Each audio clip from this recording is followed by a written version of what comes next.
This week on Business Brief, we take a look at auto repair in Missouri ahead of a busy travel weekend. Then we hear how regions in the state's old lead belt are seeing a surge in critical mineral mining.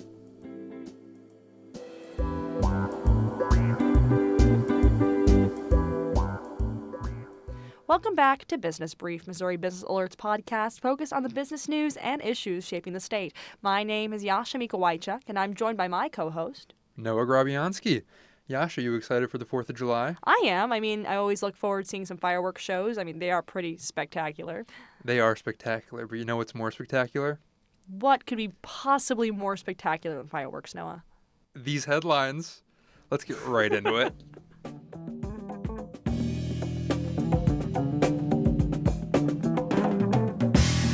The U.S. Senate passed Trump's tax and spending cuts bill, also known as the Big Beautiful Bill, with a 51-50 vote Tuesday. The Republican senators joined all Democrats in voting no, with Vice President J.D. Vance casting the tie-breaking vote. Some senators fought for last-minute changes to the bill, but its effects largely remained the same. The bill is estimated to result in millions of people across the country losing Medicaid coverage and food subsidies, as well as increase the federal deficit by over $3 trillion in the next decade. The House of Representatives began their voting process on Wednesday. Missouri Governor Mike Kehoe signed a nearly $51 billion state budget into law on Monday. That's over $2 billion less than the budget approved by lawmakers in May. The largest veto removed over $1 billion for the Federal Road Fund Spending Authority for the Missouri Department of Transportation's construction program. A statement from Kehoe's office said the cuts were due in part to the inclusion of a number of large budgetary items, like funding for the state's K-12 education formula and over $100 million for storm relief. Kehoe also raised concerns about general revenue failing to keep up with spending in the coming years, which influenced his decision to axe some earmarked spending items.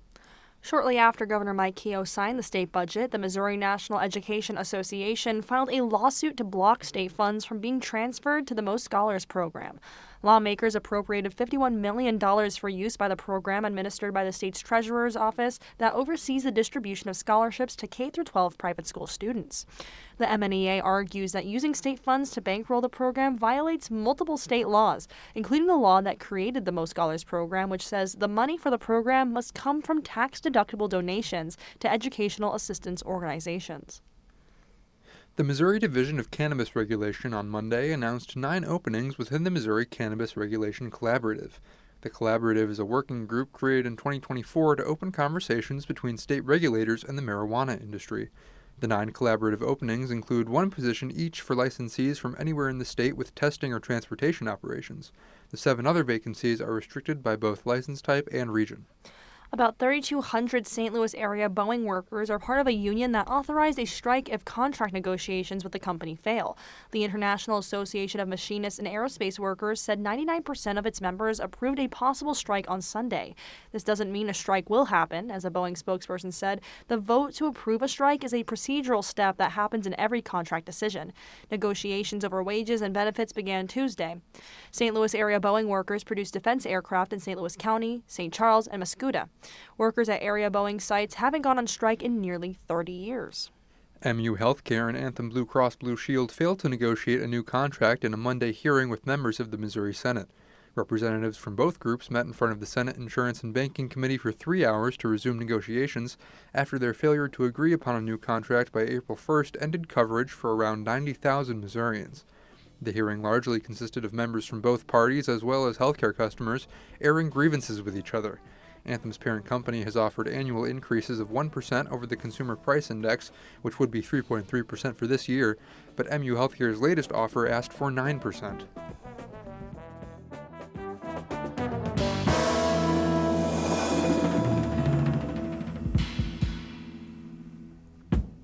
So, Yasha, are you traveling for the 4th? No, not anywhere out of town at least. Me neither, but lots of people are. According to the AAA, nearly 62 million Americans are expected to drive 50 miles or more to celebrate the holiday weekend. That's the highest number of travelers the Auto Association has on record. Wow, sounds like roads are going to be really busy. They are, and more driving typically means more repairs, which often has people concerned about their wallets, especially since people have been holding onto their cars for longer on average, so repairs tend to become more and more frequent. I spoke to some Missouri auto repair shops to get a sense of how the industry is faring and how shops are handling some uncertainty. machinery is always whirring at College Auto Repair in the north side of Columbia. The shop is one of dozens of small, independently owned repair shops in town where prices have seen an uptick since the onset of COVID-19 just over 5 years ago. There's been recent anticipation for another price hike in auto parts, especially with President Donald Trump's tariffs impacting steel and aluminum. At the end of 2020, prices began to increase drastically for almost everything, including auto parts. Between May 2021 and May 2022, the price for motor vehicle parts and equipment shot up by 15%, according to the U.S. Bureau of Labor Statistics. 3 years later, repair shops are still feeling the heat. Victoria Garrett is the service writer at College Auto Repair. That means she calculates estimates for customers and orders parts the shop doesn't have on hand.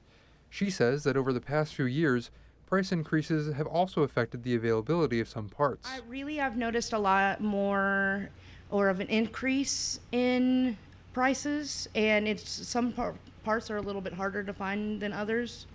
It varies vehicle to vehicle. Like engines are kind of difficult to find, honestly. But it varies on the price and like where you're trying to get them from. Ryan Reddick is the store manager of University Garage just south of the University of Missouri campus in Columbia. He's seen a similar trend. He says the prices in the industry are always steadily increasing. That's the nature of the business and the economy. But COVID caused a significant price spike that never quite went back down. There's been an increase. I think it's been probably a little higher than what you would anticipate normal growth or normal increases would be.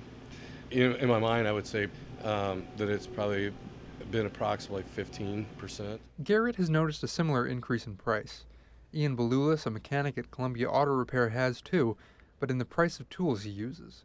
He says that in the past 3 weeks, he's had to pay more for imported tools and common products such as oil filters, even though the quality has remained the same. As a result, he's had to settle for cheaper parts. Between the cost uptick and the rarity of certain parts, Garrett says she's had to increase prices by up to 19%. But as a small auto shop, Garrett says College Auto Repair doesn't keep rare parts in stock. Instead, a growing number of customers have been trying to save time and money by supplying the parts themselves. I know a lot of people aren't wanting to go out and spend as much. So I've noticed a lot more customers bringing their own parts in rather than having us get them, just because it's cheaper on their end. Another important factor of pricing, especially in Columbia, is competition.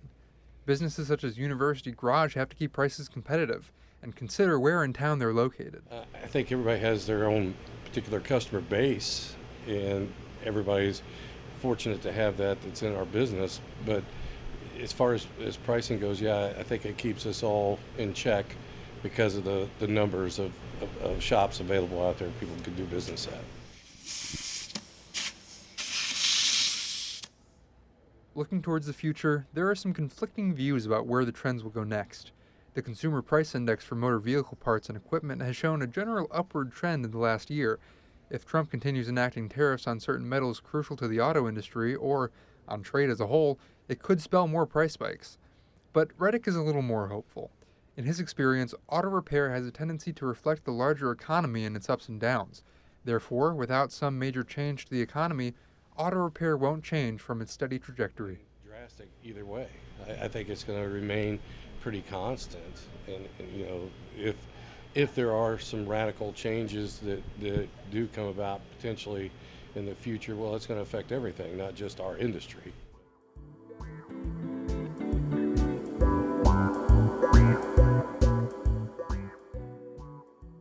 For this story, we're joined by Missouri Business Alert reporter Riley Hindle to talk about the work she did for a project on critical mineral mining. Riley, thanks for being here. Thanks for having me on. So, I've been hearing the term critical mineral a lot around the newsroom, so what is that? Critical minerals are elements like lead, cobalt, lithium, gallium, rare earth elements, and a lot more. They're used in pretty much every modern-day technology we have, such as, computers, batteries, and even national defense systems. Wow, yeah, no wonder they're called critical. So, kind of going back here, what does Missouri have to do with it? Yeah, with international tensions on the rise, there's been a huge push to increase domestic production here in the U.S. A region in Missouri, called the Old Lead Belt, is set to be a new stage for critical mineral mining. Specifically, Fredericktown in Madison County has been the scene of a lot of new activity. The area as a whole has seen over 300 years of lead mining, and the waste, or tailings as they're called, left behind by these mines contain key reserves of critical minerals that can be extracted and processed. There's also deposits of these minerals throughout the state, so we could see new mines opening in the future as well. You talked a bit about the extraction process. Can you kind of go into what that entails? Yeah, definitely. Extracting the minerals from their natural ores or from mine waste isn't as simple a task as you would think it would be, according to my colleagues Lucy Valesky and Reed Snelling, who I worked with for this project. Old processes, like smelting the ores, can have serious environmental and health consequences. Now, there are new technologies in the works, like hydrometallurgy. That method separates the ores by dissolving them in a water-based solution instead. However, it still has its own environmental challenges, and it isn't economically scalable just yet. Can you talk to me a little bit more about the environmental and health consequences you had mentioned? Definitely. The region is still dealing with these repercussions of lead mining even today. Lead-contaminated debris is so widespread throughout the entirety of Madison, Washington, Jefferson, and St. Francis counties that they're all designated as Superfund sites. Lead poisoning can cause developmental delays, high blood pressure, and brain and kidney damage.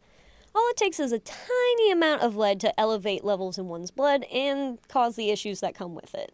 So you kind of also said this earlier, a Superfund site. Can you tell me what that is? Yeah, there are areas where hazardous waste was dumped or improperly managed, causing severe contamination that requires the Environmental Protection Agency to step in and clean up. Not to mention, a lot of time and money is required to complete these cleanups. Yeah, that definitely does not sound good. But it sounds like the need for critical minerals will only continue to increase, from my understanding. So what's being done to prevent repeating these past environmental harms?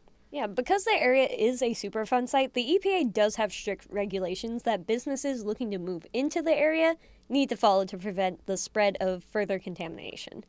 Missouri also has programs like the Metallic Minerals Waste Management Permit that requires companies to submit a report detailing the type of waste the mine is expected to produce and how the company intends to dispose of it before they can begin mining. If they fail to follow those guidelines, they can face steep fines. So it does sound like there are some safeguards in place. But, there's people living there in the area, so how do residents there feel about this? Yeah, after speaking with residents in Fredericktown for this story, many people have split opinions. Mining runs deep in this town. Families have multiple generations of miners that, they can point back to. Mining has also been the primary economic driver for the area, even without active mines. Tourism and remediation still bring money to towns like Fredericktown. Plus, a new industry means an increase in jobs.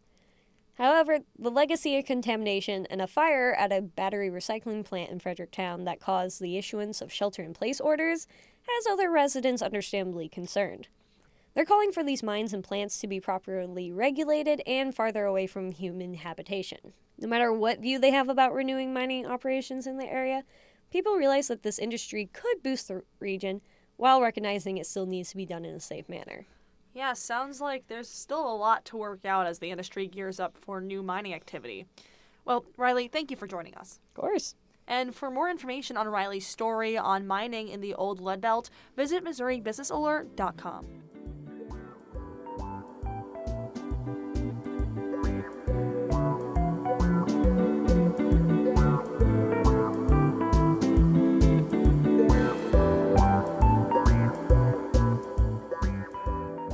Now it's time for our words of the week. Noah, what's your word? Today I've got 3 words. Red crown rot. Ugh, sounds scary. Do I even want to know what that is? You should. It's a fungal disease threatening to hurt soybean crops this season. It's hard to detect or prevent, easy to spread, and as of right now, there's no cure. That is pretty scary. Is it new to Missouri? Unfortunately, farmers aren't sure. The first cases in Missouri were confirmed last year, but its symptoms mimic another soybean disease called sudden death syndrome. Whew. It's hard to tell when exactly it came to the state. So how can farmers fight back against red crown rot? Farmers say it's too early in the season to detect the disease right now, but if it is detected, it should be isolated and contained as soon as possible. That's difficult since red crown rot is fungal. Its spores travel through the air. But in the future, farmers recommend rotating soybeans with a crop that doesn't hold the pathogen, like corn. Let's hope it can be contained.